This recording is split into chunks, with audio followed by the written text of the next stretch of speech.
2, 3.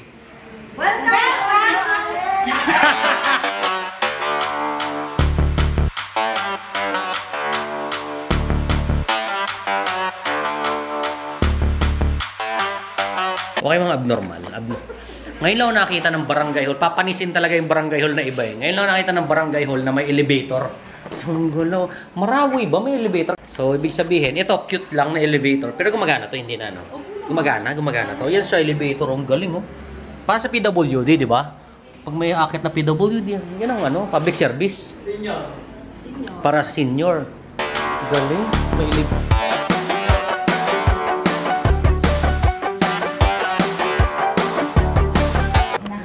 Ngayon ko lang naunawaan kaya pala may elevator kasi ang taas. Hiningal ako eh.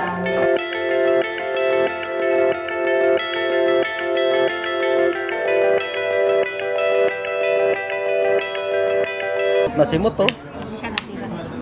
Grabe oh.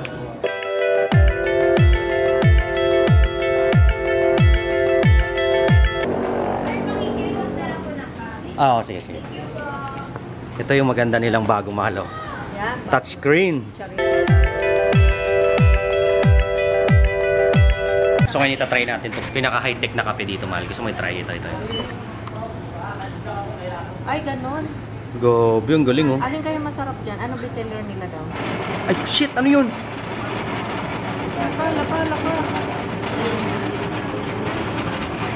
Paano ba to? Nagsisimula pa nga lang kami, mayroon na agad eh. Ano yan? Puta. Neng, paano to, Neng? Putang ina. Stop daw.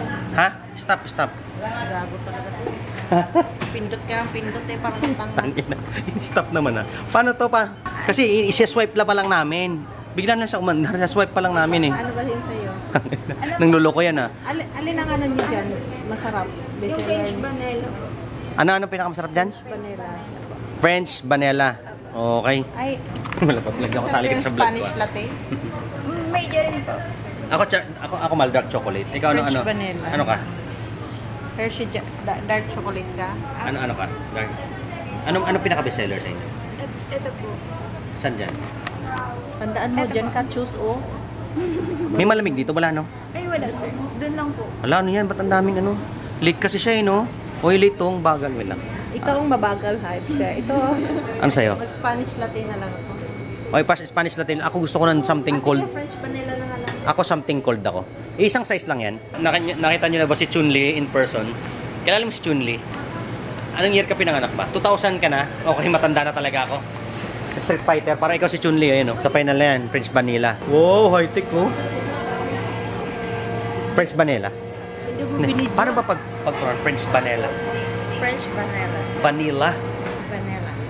Vanilla. Vanilla. Vanilla. I'm coming home. Wait lang.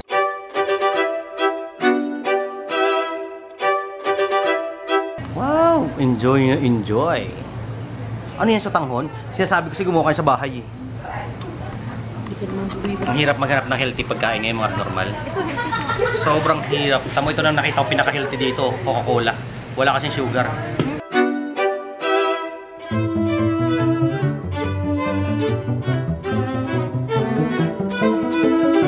So mag-interview tayo ng ano dito. Konsehala, para saan ba tong blood donation na to ngayon?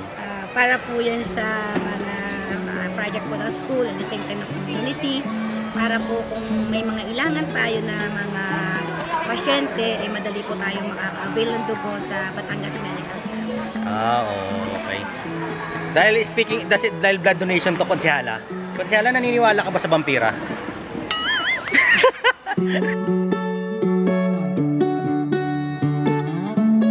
Sir, may tanong lang ako, sir. Yes, sir. Kapag ininom mo ba yung dugo, directly through oral, ano mangyari sa'yo? Wala, sir. Wala din. No? Maluluto na yung dugo sa acid ng Okay. Okay. Kala ko kasi mga abnormal, magiging vampira kami. Sir, anong advantage ng ng pagdodonate ng dugo pala? Sabi, sir, ang dalawang nabasa ko dyan is bababa ang chance na magkasakit sa puso, bababa ang chance na magkaroon ng cancer. Okay. Galing. Ito ba yung sir? Diba? Kaya mag-donate na kayo mga abnormal. Maganda nalilinis ang katawan.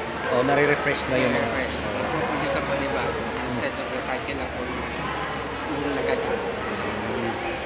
Ibig sabihin pala pag tumatagal ka na hindi nagdo-donate ng dugo, parang may dugo protoxin na kasi, no? Kung kinakain natin, no? O kaya mag-donate kayo, na-cleanse pala yung dugo nyo. Newborn ulit ang dugo natin. Imagine mo, 500cc, kalating litro yun, di ba? Sir, kalating litro, no? So, ibig sabihin, mapapalitan tayo ng bago. Pinunta ko talaga dito yung merienda, eh. Ayun, no? Tama merienda nila. O, di ba? Sarap.